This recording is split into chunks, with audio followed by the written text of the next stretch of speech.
Hello team, good afternoon everyone. So आज हम सीखेंगे कि राइट इंडेंट कैसे रेज करना है और उसको अप्रूवल लेने का प्रोसेस क्या है, राइट प्रोसेस क्या है। सो फर्स्ट ऑफ ऑल सभी को मेरी वॉइस क्लियर है, स्क्रीन विजिबल है? Yes ma'am. ठीक है। तो मेरा एक क्वेश्चन है सबसे पहले कि हम इंडेंट फिल करते हैं, उसका क्या रीज़न होता है, क्यों फिल करते हैं? ऑफ कोर्स मटेरियल रिक्वायरमेंट के लिए, राइट। तो उसको हमने कैसे फिल करना है सही तरीके से और अप्रूवल कैसे लेना है उसका, इसमें आपको वो एक्सप्लेन किया जाएगा। Okay. So first of all देखेंगे कि इंडेंट फिल करने का पर्पस क्या होता है। Right material, right quantity eight right time. ठीक है, ताकि हमें सही मटेरियल मिल सके सही क्वांटिटी में और सही टाइम पे अवेलेबल हो सके। तो साइट का काम कभी ना रुके। ठीक है, अगर मटेरियल टाइम पे अवेलेबल होगा तो साइट का काम नहीं रुकेगा। कैश फ्लो स्मूथ हो जाएगा, इन्वेंट्री कंट्रोल में रहेगी और हर इंडेंट जो है वो बिलिंग में कन्वर्ट होगा। ठीक है, तो ये है हमारा इंडेंट फिल करने का पर्पस। नेक्स्ट है, जो हम इंडेंट फिल करते हैं वो हमारा बिलिंग में कन्वर्ट होना चाहिए। जो भी इंडेंट फिल करेंगे indent is equal to bill. हर इंडेंट का रिजल्ट होना चाहिए कि वो काम में आए। अगर हमने इंडेंट फिल किया है और वो मटेरियल अगर काम में ही नहीं आ रहा तो वो क्या होगा हमारा, मतलब कि वो हमारा डायरेक्ट लॉस है। ठीक है, तो हमारा जो मटेरियल हमने रिक्वायरमेंट, जो भी मटेरियल फिल किया है, हमने रिक्वायरमेंट फिल किया, अपनी इंडेंट रेज किया है, उसकी एमपी बननी चाहिए, बिल बनना चाहिए और वो मटेरियल 15 दिन में यूज़ होना चाहिए। अगर इंडेंट से बिल नहीं बन सकता तो मतलब कि इंडेंट रेज नहीं करना है। ओके। नेक्स्ट है basics for raising indent mandatory. अब जब इंडेंट रेज करना है उसके बेसिक्स क्या क्या देखने हैं, क्या क्या मैंडेटरी चीज़ें हैं जो हमने ध्यान रखनी है। तो सबसे पहली बात, bar chart. Bar chart important है। जब भी इंडेंट फिल करना है, इंडेंट हमेशा अप्रूव्ड बार चार्ट के अकॉर्डिंग ही फिल करना है। मतलब कि बार चार्ट की एक्टिविटी और इंडेंट में जो आपने मटेरियल फिल किया है वो एक दूसरे से लिंक होने चाहिए।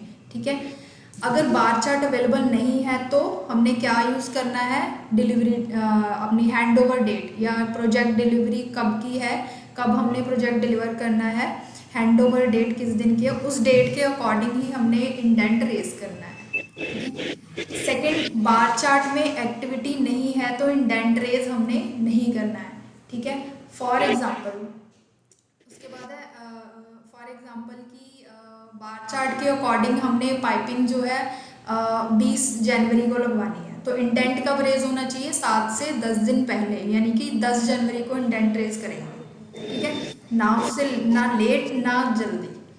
उसके बाद है वर्क लाइन। हर इंडेंट में ये क्लियर लिखना ज़रूरी है कि कौन सा काम रुक जाएगा अगर मटेरियल नहीं आया।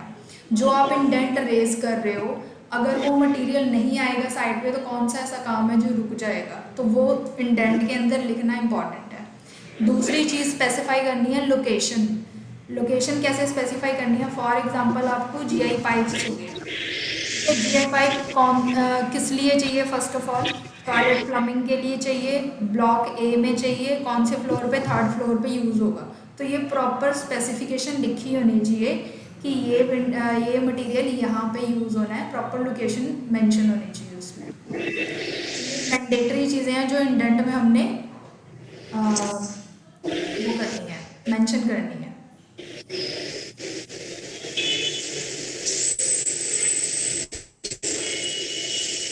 सेकेंड चीज़ है अथॉरिटी एंड अप्रूवल। सिर्फ प्रोजेक्ट प्लानर या ऑफिस से ही इंडेंट अप्रूव होगा। जो इंडेंट आप फिल कर रहे हो वो अप्रूव कौन करेगा, या तो ऑफिस से अप्रूव होगा या जो प्रोजेक्ट प्लानर है वो अप्रूव करेंगे।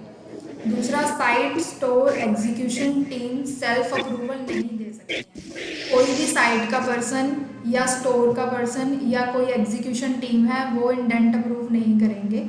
ओनली ऑफिस या प्लानर से ही इंडेंट अप्रूव होगा। अगर सब कॉन्ट्रैक्टर मटीरियल मांग रहा है, ठीक है, अगर सब कॉन्ट्रैक्टर ने आपसे मटेरियल मांगा है कि ये मटेरियल की रिक्वायरमेंट है, तो उस पे सब कॉन्ट्रैक्टर के साइन होने ज़रूरी हैं, क्योंकि अगर बाद में सब कॉन्ट्रैक्ट वो मटेरियल वेस्ट होता है, उसने कॉन्ट्रैक्टर ने मटेरियल मंगवा लिया बट बाद में वो यूज़ नहीं हुआ, तो उसका रिस्पॉन्सिबल कौन होगा? सब कॉन्ट्रैक्टर होगा। ये हमने क्लियरली उसको बता देना है और उसके साइन करवा लेने हैं, ठीक है। प्लानर अप्रूवल का मतलब है, अब अप्रूव होने का जो हमने इंडेंट अप्रूव करवाना है उसका क्या मतलब है? बार चार्ट से मैच होना चाहिए। कैसे अप्रूव होगा? बार चार्ट से मैच होना चाहिए। वो इन्वेंट्री चेक हो गई है या नहीं, ठीक है, ये देख लेना है कि पहले से स्टॉक पड़ा तो नहीं हुआ इन्वेंट्री में। दूसरा, कैश फ्लो इम्पैक्ट समझ आना चाहिए। मतलब कि कैश फ्लो जो है हमारा वो सही से हो जाएगा। तो ये सारी चीज़ें देख लेनी है। जो प्लानर है जो अप्रूव करेगा वो ये सारी चीज़ों का ध्यान रखेगा, ठीक है। अप्रूवल मैंडेटरी क्यों है? क्योंकि बिना प्लानिंग या बिना प्लानिंग के कैश मिस हो सकता है, ठीक है। कैश मिस होता है, अगर हम प्लानिंग के बिना ही अप्रूवल कर देंगे तो कैश मिस होगा। मैम मेरा एक क्वेश्चन है। हाँ जी। अगर प्लानर है जो अप्रूवल लेट दे तो उसमें काम भी डिले होगा, तो उसमें हम क्या करें? ओके, सो सबसे पहले आप ये समझो कि डिले हुआ क्यों। ओके। अगर प्लानर की तरफ से डिले हुआ है तो वो हुआ कि उसका रीज़न क्या होगा कि जो आपने इंडेंट शेयर किया है वो सही से बनाया नहीं है, ठीक है। वो बार चार्ट से लिंक नहीं हो रहा है, या फिर आपका जो काम है वो इंडेंट के साथ लिंक नहीं हो रहा है, वर्क लिंक नहीं बन रहा है, ठीक है। और ओवर इशूइंग हो रही है कि मटेरियल इन्वेंट्री चेक नहीं हुई है, पहले से ही स्टॉक रखा हुआ है, और आप और मतलब कि आपने जो प्लानिंग है या इंडेंट जो रेज किया है वो सही रेज नहीं किया है, इसीलिए अप्रूवल में जो है डिले हो रहा है, ठीक है। ओके। ये ओके। रीज़न हो सकता है।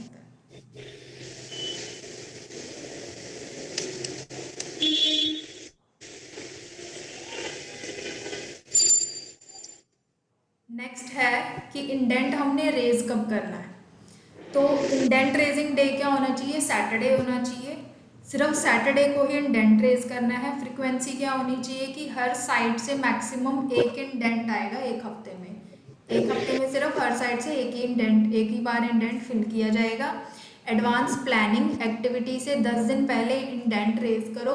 Extra quantity indent will raise once in a month. अगर हम फॉर एग्जांपल हमने एक इंडेंट फिल कर दिया, जो क्वांटिटी हमें रिक्वायर्ड थी बीओ के अकॉर्डिंग वो आ गई, बट वो सारा मटेरियल यूज़ होने के बाद फिर से हमें एक्स्ट्रा मटेरियल चाहिए, तो उसके लिए एक्स्ट्रा क्वांटिटी फॉर्म फिल होता है, ठीक है। उसके बाद हम उसको रेज करते हैं और वो सिर्फ महीने में एक ही बार फिल होगा,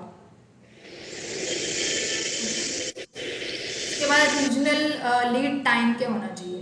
रीजन के अकॉर्डिंग हम हमारे पास जो मटेरियल अवेलेबल है वो कितने टाइम में यूज़ हो जाना चाहिए। अगर तो नॉर्थ इंडिया में है, नॉर्थ इंडिया में मटेरियल है अवेलेबल, तो वो 15 दिन के अंदर अंदर यूज़ हो जाना चाहिए। अगर ईस्ट वेस्ट या साउथ रीजन में है तो वो 21 दिन के अंदर, यानी कि विद इन अ मंथ वो यूज़ हो जाना चाहिए, ठीक है। फॉर एग्जांपल, और इसमें ये नहीं होना चाहिए कि हमारे पास फॉर एग्जांपल जैसे कि मैंने आपको बताया सैटरडे को ही हमने रेज करना है इंडेंट, ठीक है। तो इस केस में ऐसा नहीं होना चाहिए कि आपको मटेरियल कल चाहिए और आप आज इंडेंट रेज कर रहे हो, तो ये नहीं होना चाहिए, ठीक है। एनी मैम मेरा क्वेश्चन? एक क्वेश्चन था मैम मेरा। हाँ जी। साइट पे अगर काम अर्जेंट और सैटरडे के अगर कह लो कि वेट पॉसिबल ना हो, तो उसमें हम क्या करें? ओके, हाँ हो सकता है, बट आप यहाँ पे एक चीज़ समझो कि इमरजेंसी क्यों आई, ओके। है ना। मतलब कि प्लानिंग गलत हुई है, प्लानिंग में कोई फॉल्ट है। अगर प्लानिंग सही से हुई होती तो इमरजेंसी आती ही नहीं, ठीक है। बट स्टिल अगर इमरजेंसी जेन्युइन है, किसी जेन्युइन की इमरजेंसी का रीज़न जो है जेन्युइन है, तो हमने ऑफिस में या प्लानर को अपडेट करना है, उनसे डिस्कस करना है, ठीक है। उनसे डिस्कस करके ही उस चीज़ का सॉल्यूशन निकालेंगे, ओके। ठीक है। Clear? Yes ma'am.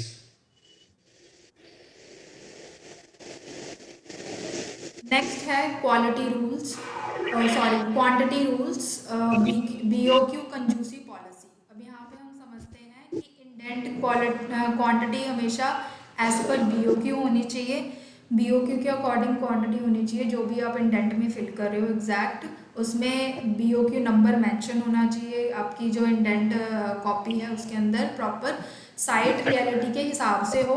Site reality भी चेक करनी है कि BOQ के अकॉर्डिंग तो ठीक है वो भी देखना है, बट साइट रियलिटी क्या है वो भी इम्पॉर्टेंट है, उसके अकॉर्डिंग ही हमने इंडेंट फिल करना है। BOQ से 10% कम क्वांटिटी रखो।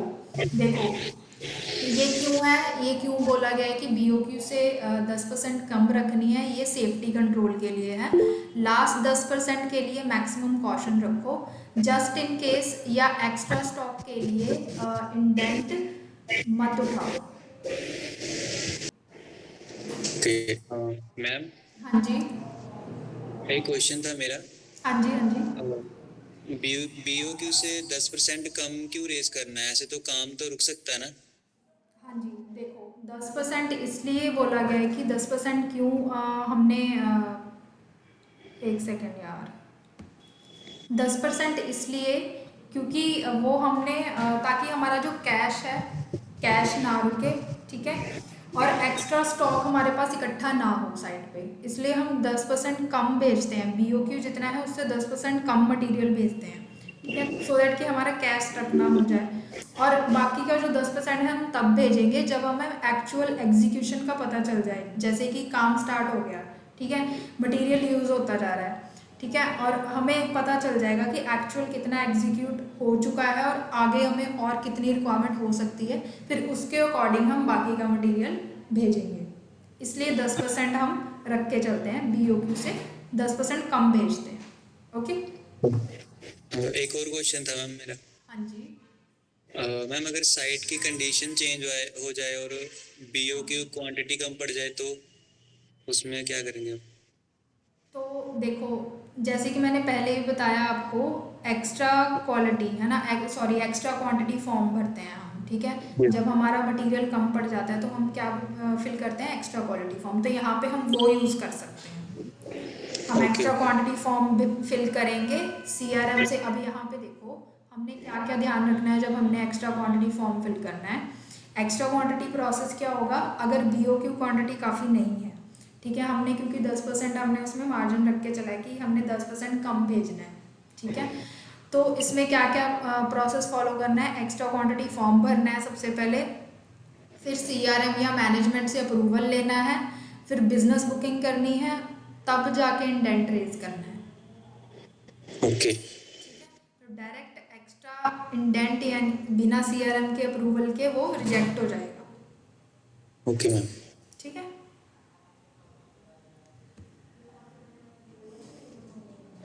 नेक्स्ट है inventory and stock control.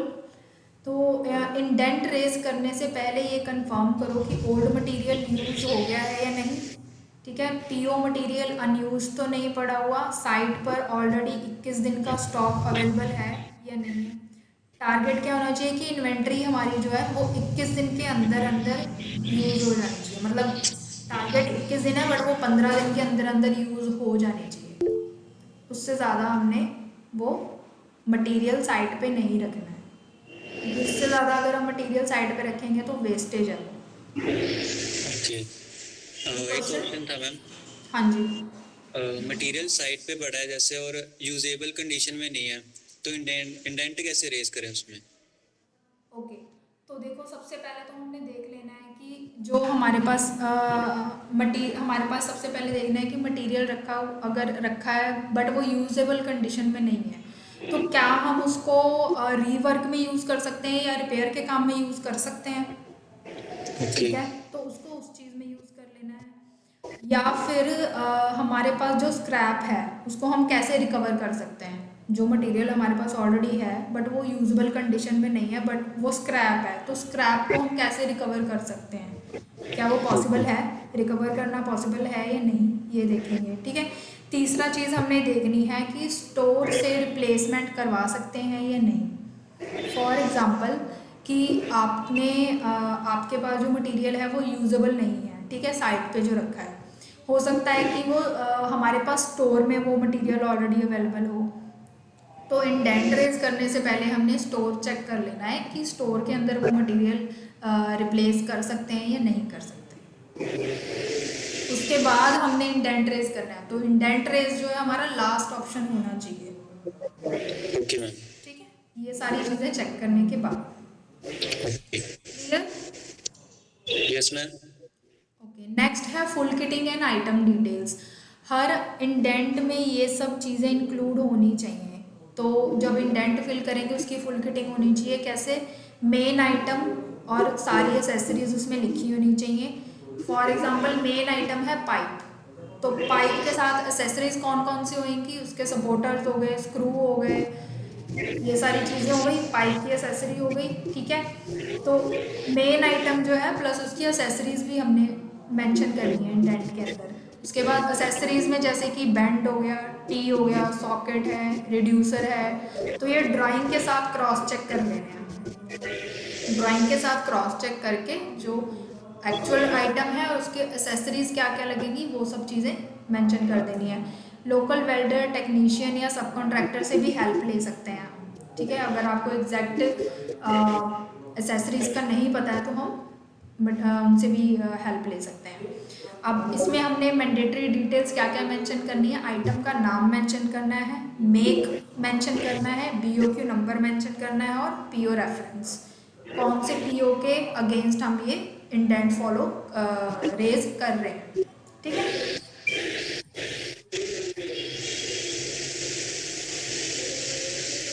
Payment condition impact. अब इसमें दो ऑप्शन आ जाते हैं। सबसे पहला है 70% बिफोर डिलीवरी। देखो जो हम इंडेंट रेज कर रहे हैं उसमें जो पेमेंट है हमें वो पहले मिल रही है, मतलब एडवांस पेमेंट मिल रही है हमें क्लाइंट से, या डिलीवरी के बाद मिल रही है। जो इंडेंट आप रेज कर रहे हो उसकी पेमेंट आपको क्लाइंट से पहले मिल रही है, एडवांस में मिल रही है या बाद में मिल रही है। तो अगर तो 70% आपको पेमेंट एडवांस में मिल रही है, ठीक है, तब क्या कंडीशन होनी चाहिए? Raise 100% PO quantity, future use के लिए साइट पर यूज़ होना चाहिए, बार चार्ट फ्लेक्सिबल हो सकता है। तो फॉर एग्जांपल, अब इसमें एग्जांपल समझेंगे। मान लो चिल्लर का पीओ है, ठीक है, सप्लायर बोलता है कि 70%। अब सप्लायर कौन है यहाँ पे? हम हैं, SAPL। ओके। ठीक है, तो सप्लायर बोलता है 70% एडवांस दो तब डिलीवरी मिलेगी। तो कंपनी ऑलरेडी पैसा दे रही है, ठीक है, यानी कि जो हमारा क्लाइंट है वो हमें ऑलरेडी पैसा दे रहा है 70%। तो इसलिए आप पूरी क्वांटिटी वहाँ पे भेज दोगे, मैंने मतलब डिलीवर कर दोगे। ठीक है, चाहे एक दो हफ्ते बाद स्टार्ट हो काम, बट हमने वहाँ पे मटेरियल वहाँ पे डिलीवर करवा देना है क्योंकि हमें एडवांस पेमेंट मिली है। ओके, तो ये हो गया एडवांस का। लेकिन ये ध्यान रखना है कि अगर हमने एडवांस में मटेरियल वहाँ पे भेजा है तो वो यूज़ होना चाहिए एग्जैक्ट टाइम पे। ठीक है, अब यहाँ पे सेकंड हमारा जो पॉइंट आ जाता है 60 to 70% payment delivery after delivery. ठीक है, अब अगर हमें क्लाइंट मटेरियल डिलीवरी के बाद पेमेंट कर रहा है तो हमने क्या चीज़ों का ध्यान रखना है? BOQ प्लस बार चार्ट को स्ट्रिक्टली फॉलो करना है। ठीक है, अब ये नहीं है क्योंकि हमें जो पेमेंट है वो मटेरियल डिलीवरी के बाद मिलने वाली है, तो हमें यहाँ पे बहुत ध्यान से मटेरियल की डिलीवरी करवानी है। फॉर एग्जांपल, केबल ट्रे का काम नेक्स्ट मंथ स्टार्ट होगा। ठीक है, तो सप्लायर को पेमेंट डिलीवरी के बाद मिलेगी, यानी कि हमें जो पेमेंट है वो डिलीवरी के बाद मिलेगी। तो आज पूरा मटेरियल इंडेंट उठाना गलत होगा। ठीक है, तो मतलब कि हमने जो है पूरा मटेरियल नहीं उठाना है, सिर्फ नेक्स्ट 10 से 15 दिन का जो रिक्वायर्ड क्वांटिटी है वही उठानी है। पेमेंट जो है वो आफ्टर डिलीवरी मिलेगी।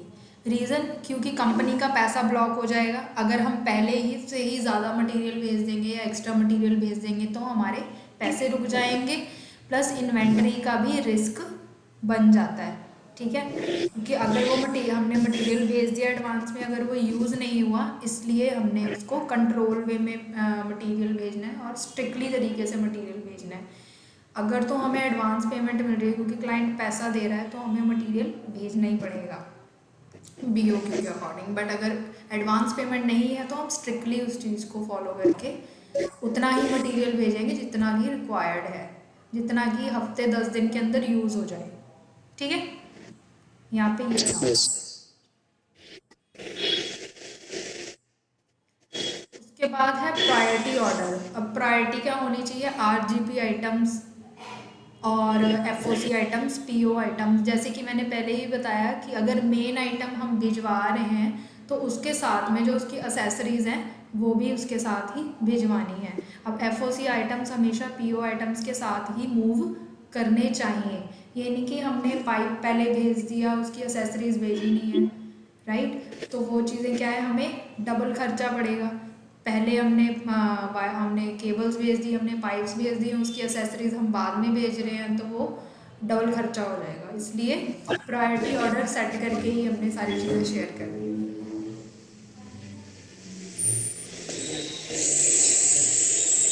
MB end of project control. अब MB क्या होती है measurement books. Measurement books mandatory है कि 15 से 30th के बीच एवरी मंथ हमने वो एक्सपेंस एंड MB सिर्फ तब रिलीज होंगे।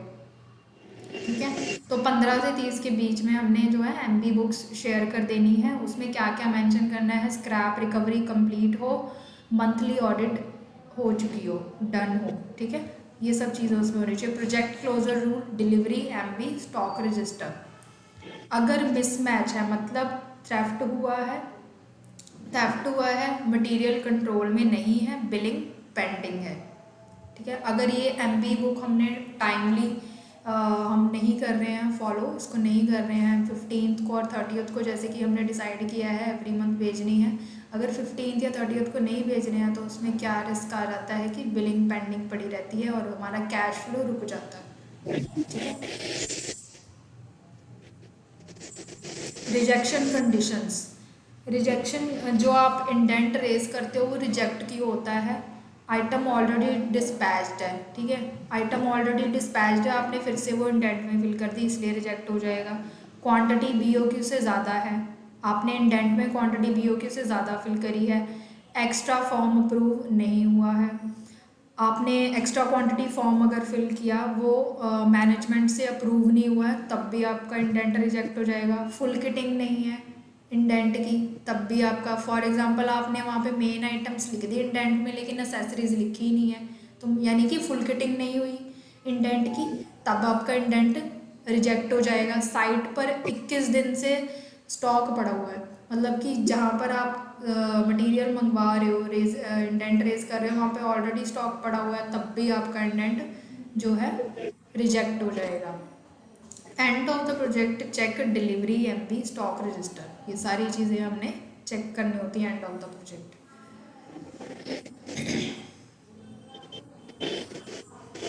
Readiness check before submitting indent. जब आप इंडेंट रेज कर रहे हो, इंडेंट आपका उसकी रेडीनेस चेक कर लेनी है सबमिट करने से पहले कि ड्राइंग अप्रूव्ड है या नहीं, जिसके आप इंडेंट जिसके लिए आप फिल कर रहे हो वो ड्राइंग अप्रूव्ड है या नहीं है, मेजरमेंट्स कंप्लीट हो गए हैं साइट पे। ठीक है, वर्क फ्रंट अवेलेबल है, क्वांटिटी चेक्ड है एंड डिलीवरी डेट कंफर्म होनी चाहिए प्रोजेक्ट की। ये सारी चीज़ें अगर अगर इनमें से एक भी ऑप्शन मिस है तो इंडेंट वेट करेगा। ठीक है, एनी क्वेश्चन? Yes ma'am. हाँ जी। मैम अगर इंडेंट रिजेक्ट हो जाए तो हमारी परफॉर्मेंस पे इफेक्ट पड़ेगा?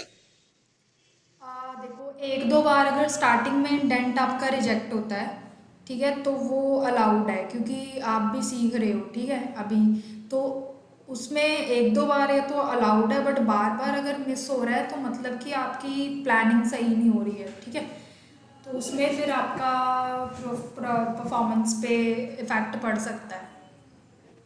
ओके। ठीक है, ओके, तो आज के लिए इतना ही था। Thank you. Okay ma'am.